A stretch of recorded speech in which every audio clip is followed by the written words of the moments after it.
Morning all of you. कैसे हो आप लोग? आई होप आप सभी अच्छे हो, स्वकुशल हो और स्वस्थ हो। आज हम हिंदी की क्लास में हिंदी क्षितिज गद्य खंड का पाठ 11 बाल गोविंद भगत पढ़ेंगे। तो हम स्टार्ट करते हैं बाल गोविंद भगत पाठ।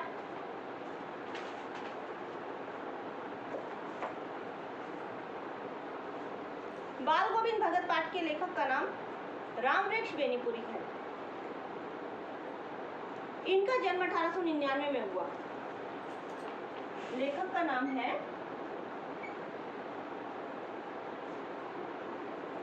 रामवृक्ष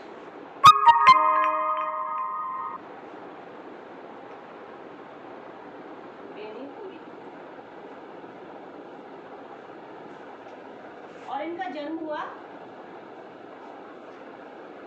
1899 में।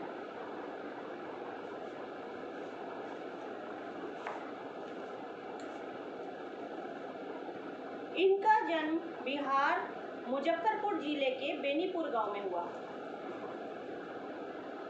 फिर बात आती है इनकी शिक्षा की। तो इनके माता पिता का देहांत हो गया था बचपन में ही। तो इन्होंने 10वीं कक्षा बड़ी कठिनाइयों से उत्तीर्ण की। देहांत का शाब्दिक अर्थ मैं आपको समझाती हूँ। देहांत का शाब्दिक अर्थ होता है मृत्यु।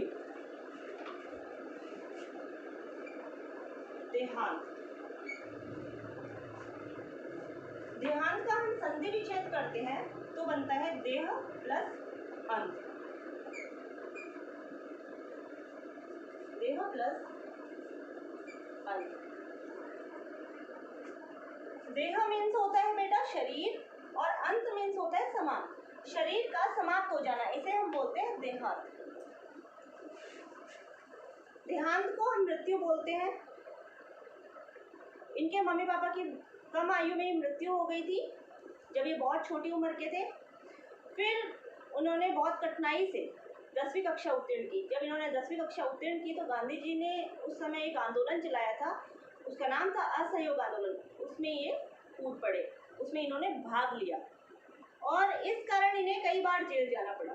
और जब फिर ये जेल जाने लगे कई बार, उसके बाद में इन्होंने अपने, या यूँ कहे कि इन्होंने अपने समाचार पत्र प्रकाशित किए, कई रचनाएं और समाचार पत्र, साहित्य लेखन का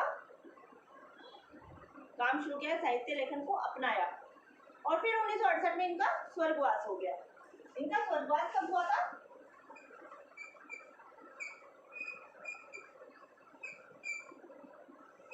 इनका स्वर्गवास हुआ था 1968।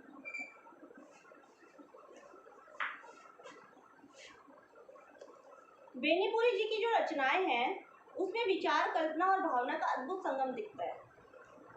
और इनकी जो विचारिक धारा है, जो विचारधारा है, जो वो एकदम स्पष्ट है। किसी को भी किसी के दिल तक पहुंचाने के लिए वो बिल्कुल सरल शब्दों का प्रयोग करते हैं। और इनकी जो निबंध है उसमें इन्होंने लोगों को कला सिखाने का बहुत सुंदर ढंग से प्रयत्न किया है। और जो युवक थे, युवकों को त्याग, बलिदान की और कर्म की इनकी रचनाएं प्रेरणा देती हैं। इनकी भाषा शैली क्या है? इनकी भाषा शैली का मतलब होता है भाषा को लिखने का तरीका। इनकी भाषा शैली बहुत सरल एवं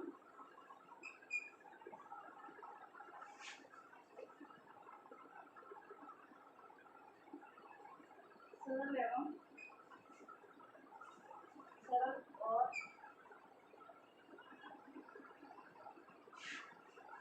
स्पष्ट है।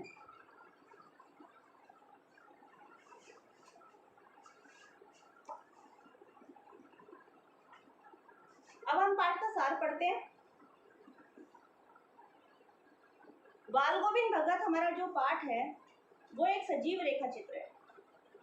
और इन्होंने इसमें गांव के एक सच्चे भक्त का हृदय का इन्होंने चित्रण किया है कि उनका हृदय कितना साफ, कितना अच्छा था, उनका चरित्र कितना अच्छा था, उनके जीवन के बारे में इन्होंने वर्णन किया है। रेखा चित्र का मतलब होता है किसी के जीवन का वर्णन करना। लेखक जाति से ब्राह्मण थे और बाल गोविंद भगत तेली थे। तो लेखक में जाति ब्राह्मण जाति होने का गर्व था। वो सोचते थे ब्राह्मण सबसे ऊंची जात के होते हैं, ब्राह्मण सबसे अच्छे होते हैं, तो मैं ब्राह्मण हूँ, तेली तो नीची जात होती है, तो इसलिए वो उनके पैर नहीं छूते थे। और सभी व्यक्ति उनको अच्छा मानते थे और उनको मतलब अपना आदर्श मानते थे और उनके पैर छूते थे। लेकिन लेखक ने कभी उनके पैर नहीं छुए, क्योंकि लेखक में हम यूँ कह सकते हैं कि बचपन में अज्ञानता के कारण लेखक में जाति अहंकार था, तो इसलिए उन्होंने उनके कभी पैर नहीं छुए। अब बाल गोविंद भगत एक मंजोले कद के गोरे चिट्ठे आदमी थे। मंजोला कद क्या होता है? मंजोला कद का मतलब होता है ना छोटा ना बड़ा, बीच के कद के गोरे चिट्टे आदमी थे। इनके चेहरे पर एक सफेद दाढ़ी थी, कंबल ओढ़े रखते थे और हमेशा एक चंदन का टीका लगाए रखते थे, और वो टीका यहाँ से शुरू होता था, पूरा टीका वो लगाए रखते थे।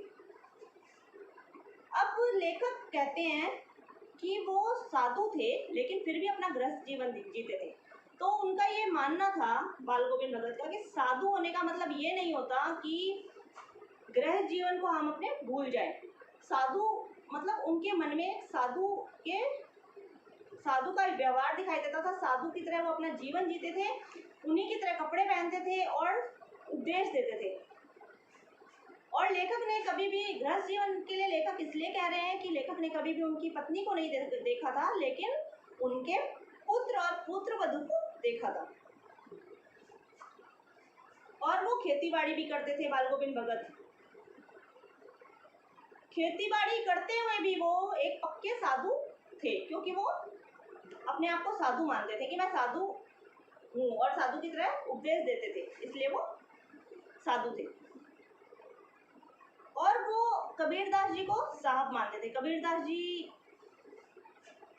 को साहब मानते थे, कबीरदास जी की तरह वो अपना जीवन जीते थे। वो सोचते थे कि कबीरदास जी ऐसा कर रहे हैं, मैं भी ऐसा ही करूँगा, बिल्कुल कबीरदास जी की तरह व्यवहार करते थे।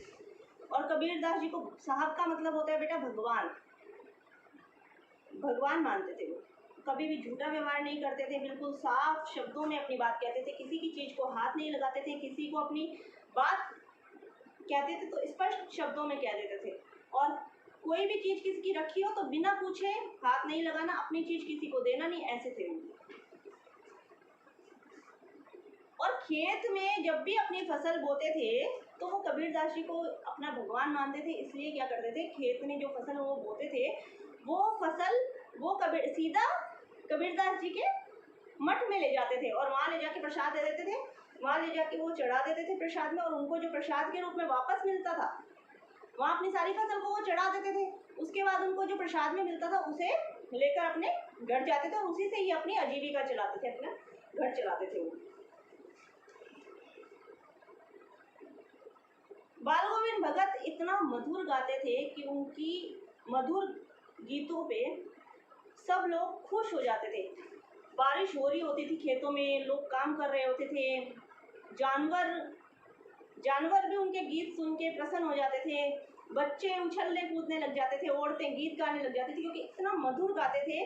और बिल्कुल मतलब सुनकर एकदम हृदय जो हमारा होता है वो एकदम खिल उठता था, प्रसन्न हो जाता था, लोग इतने खुश हो जाते थे। और जैसे ही वो गाने लगते थे तो उनका जो गायन था, जो वो गाते थे, तो उनकी आवाज़ धीरे से ऊंची उठती बहुत ऊंचे स्वर में गाते थे और सब लोग झूमने लगते थे उनकी आवाज़ सुन के, और गुनगुनाने लगती थी महिलाएं। और जब सोते थे, जब लोगों का सोने का टाइम होता था तो भी वो गाते ही रहते थे। तब लोग कहते थे कि ये देखो बाल गोविंद भगत गा रहे हैं, सबको पता चला तो सब खुश हो जाते थे।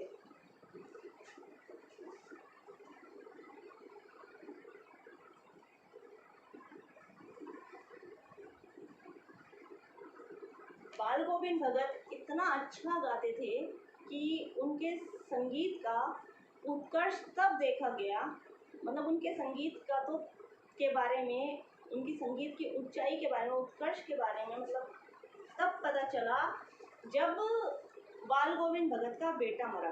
जब वो एक बार घर आए तो काम करके जब घर आए बेटा, तो उन्होंने देखा कि उनका बेटा सामने पड़ा हुआ है, सामने लेटा रखा है उनके बेटे को, और उसके ऊपर सफ़ेद चादर ढकी हुई है, और साथ उसके सर पे फूल रखे हुए हैं कुछ।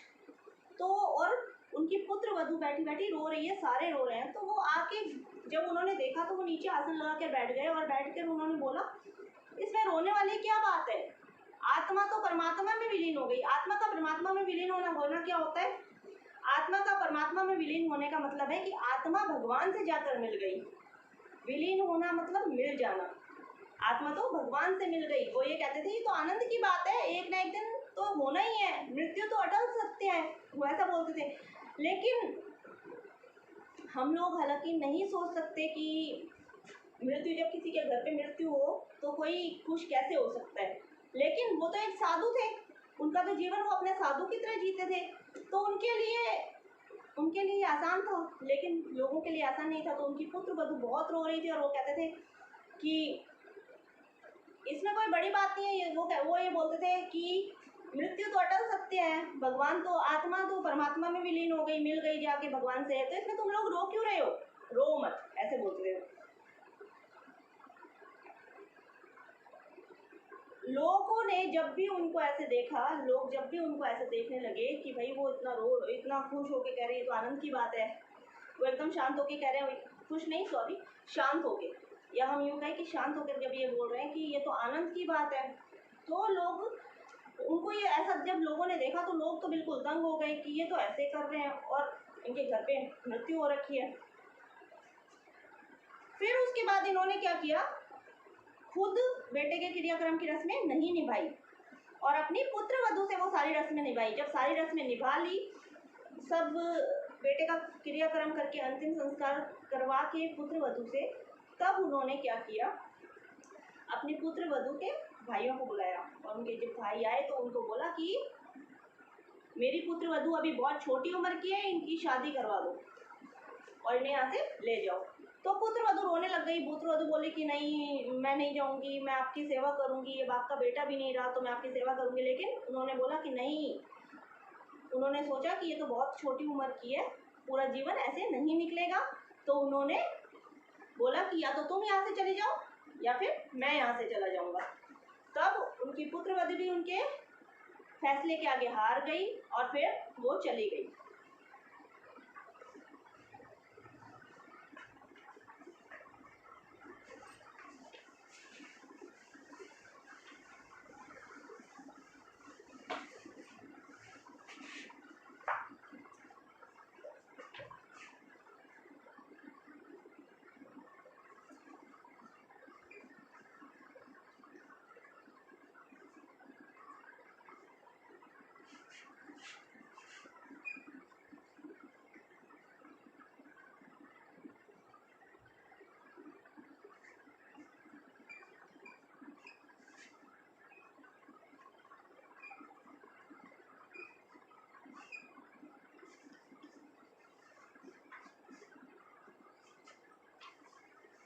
और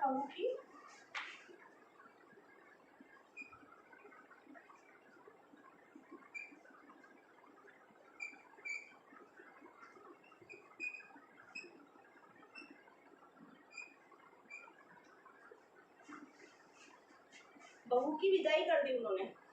उसके बाद वो हमेशा गंगा स्नान करने जाते थे, और हर साल वो गंगा स्नान करने जाते थे। और जब भी उनके घर से गंगा 30 कोस की दूरी पे थी, और जब भी वो जाते थे हमेशा तो घर से ही खाना खा के जाते थे, और वहाँ पे चाहे 3 दिन लगे चाहे 4 दिन, वो खाना नहीं खाते थे, घर आकर ही वापस खाना खाते थे। तो जब वो एक बार हमेशा ऐसे करते थे, तो एक दिन वो घर लौटे। जब वो घर लौटे तो उनकी तबीयत थोड़ी खराब हो गई, और जब तबीयत खराब हुई तो भी वो उन्होंने अपना नित्य कर्म नहीं छोड़ा। जब वो सुबह उठते थे, गाते थे, उठते थे और जल्दी उठ के स्नान करते थे, खेती बाड़ी करते थे, गीत गाते थे, वो सब उन्होंने नहीं छोड़ा। डेली वो अपने डेली उसी तरह से रोजमर्रा के काम को करने लगे। और लोगों ने उनसे कहा कि आपको आराम कर लेना चाहिए, आप इतना काम मत करो, आप थक गए होंगे, आपकी तबीयत ठीक नहीं है। लेकिन वो नहीं माने, वो गाते रहे और हंस के लोगों की बातों को टालते रहे। और उन्होंने शाम को भी खूब गीत गाए, और जब उन्होंने शाम में गाया तो उसके बाद उनकी तबीयत ज़्यादा खराब हो गई, और शारीरिक कमजोरी के कारण जब सुबह हुई तो उनका निधन हो गया।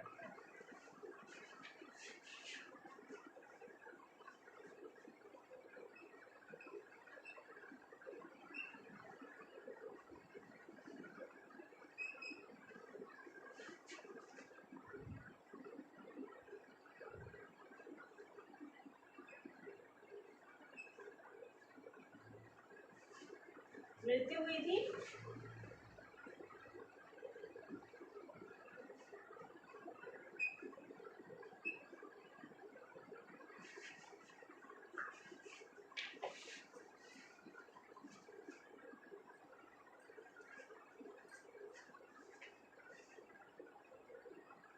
जब इनकी मृत्यु हुई, सुबह हुई थी इनकी मृत्यु, और कैसे हुई थी? कमजोरी के कारण, शारीरिक कमजोरी के कारण।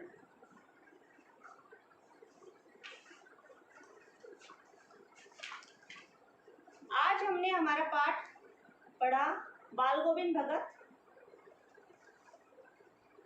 इससे आगे के शब्दार्थ और प्रश्न उत्तर मैं आपको कल की क्लास में करवाऊंगी, और आपको ये पाठ आज पढ़ना है। पढ़ के इस पाठ में से जो भी आपको प्रॉब्लम आ रही है, जो आपको कुछ समझ में ना आया हो, तो आप उसे क्वेश्चंस को लिख के रखिए। मैं आपको कल उनका मतलब समझाऊंगी, तो आप मुझसे कल पूछिएगा। कल की क्लास में हम फिर मिलते हैं। ओके, सेफ रहिए, take care, bye, thank you.